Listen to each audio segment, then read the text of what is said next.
ქართული ჟურნალისტიკის პრობლემების შესახებ ყველაზე უკეთ ქართველმა ჟურნალისტებმა იციან 4 დეკემბერს ხელი მოეწერება ამ დოკუმენტს, რომელიც მედიის წარმომადგენლებმა და უცხოელმა ექსპერტებმა ერთობლივად მოამზადეს. საქართველოს ჟურნალისტური ეთიკის ქარტია 11 მუხლისგან შედგება. რა წერია ქარტიაში, ვინ ეთანხმება და ვინ არა ეთიკის ახალ ნორმებს, ეკა სოსელია განაგრძობს თემას. მიუხედავად იმისა, რომ ზოგადი მუხლებია, ეს იქნება მაინც სრულად საკმარისი იმისთვის, რომ კარგად გაცხრილოს და გადაარჩიოს ერთმანეთისგან პასუხისმგებლობიანი და უპასუხისმგებლო ჟურნალისტები. ჟურნალისტმა პატივი უნდა სიმართლეს და საზოგადოების უფლებას მიიღოს ზუსტი ინფორმაცია. დაუშვებელია ჟურნალისტის იძულება პროფესიული საქმიანობისას. მოიქცეს ან აზრი გამოხატოს საკუთარი სინდისის წინააღმდეგ. ჟურნალისტმა ინფორმაცია დადასტურებულ ფაქტებზე დაყრდნობით უნდა გაავრცელოს. პატივი უნდა სცეს ადამიანის პირად ცხოვრებას, დაიცვას ბავშვთა უფლებები. დებულებების არასრული ჩამონათვალია, რომელიც ეთიკის 11 პუნქტიან ქარტიაში შევიდა.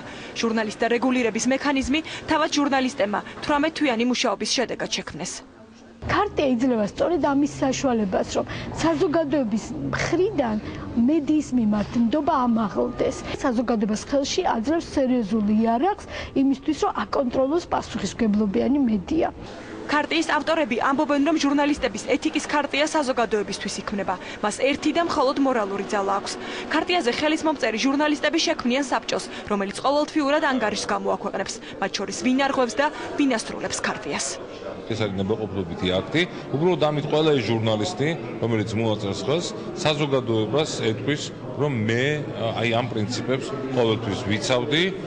ჟურნალისტების ეთიკის ქარტია სავარაუდოდ ხელს მოაწერს რეზონანსის რედაქტორიც, თუმცა ლაშატუღუში ამბობს, რომ მთავარი პრობლემა დღეს მედიისთვის ეთიკის ნორმების დარღვევა არ არის. მთავარი პრობლემა არის პოლიტიკური პრობლემა, ეს ეხება ჩარევას მედიის საქმიანობაში და სხვა საკითხებს, რომელიც დაკავშირებულია მედიისა და სახელმწიფოს ურთიერთობებში. ქარტიაზე ხელმოწერას არაპირებს დავით პაიჭაძე. იგი 5 წლის წინ შეუერთდა ჟურნალისტთა პროფესიულ სტანდარტს და ფიქრობს, რომ ამ ქარტიაში ახალი არაფერი თქმულა.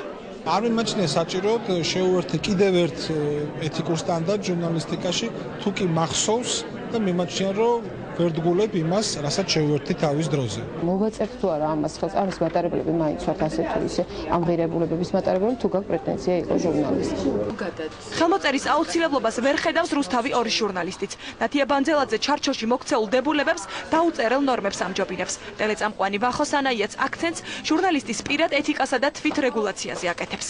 მოვაწერთ თუ არა ხელს, არ ვიცი, იმიტომ რომ შინაგანად მატარებელი ვარ ამღირებულების და მე საკუთარ თავს ყოველთვის ვაკონტროლებ. და ეხლა ქარტიით გავაკონტროლებ ამას თუ მე შინაგანად, მე ვჩვენი შინაგანად ვიყო ჩემი ეთიკის მატარებელი. ისედაც უნდა მუშაობდეს ის მუხლები, ქარტია რომც არ არსებობდეს, ჩემი აზრი ასეთია ამ საკითხის მიმართ. ჟურნალისტმა უნდა იცოდეს ვალდებულებები, მაგრამ უნდა გაიაზროს პასუხისმგებლობაც. ცნობილი პუბლიცისტი ოლეგ პამფილოვი ჟურნალისტური ქცევის დამარეგულირებელი ქარტიის შექმნას მიესალმება. პოსტსაბჭოთა სივრცეში საქართველოს ყველაზე მეტი შანსი აქვს, იმიტომ რომ არის კარგი კანონმდებლობა, თუმცა არ შემიძლია ვთქვა, რომ ყველაფერი კარგად არის. სამწუხაროდ საქართველოში ჟურნალისტურ ეთიკასთან დაკავშირებული ბევრი პრობლემაა. პრესა ძალიან პოლიტიზებულია. ქარტიაზე ხელმოწერა ნებაყოფლობითია. შეუერთდება თუ არა საქართველოს ჟურნალისტური ეთიკის ქარტიას, ყველა ჟურნალისტი ინდივიდუალურად გადაწყვეტს.